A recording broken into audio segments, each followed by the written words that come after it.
Whose grandma is this? Don't do it. Oh, don't. Is she serious?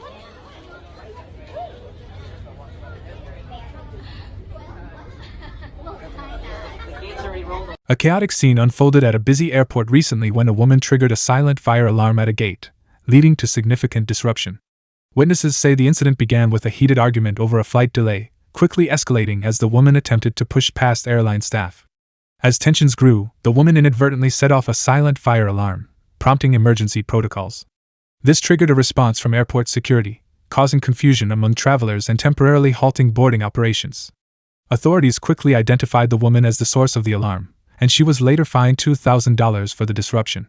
Airport officials have since reminded passengers to remain calm in stressful travel situations, emphasizing the importance of following security protocols.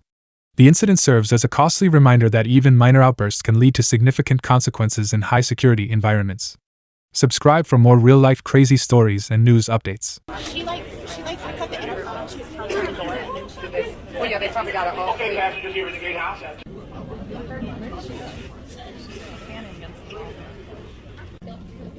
I'm out. You should give him a round of applause. You don't get paid enough.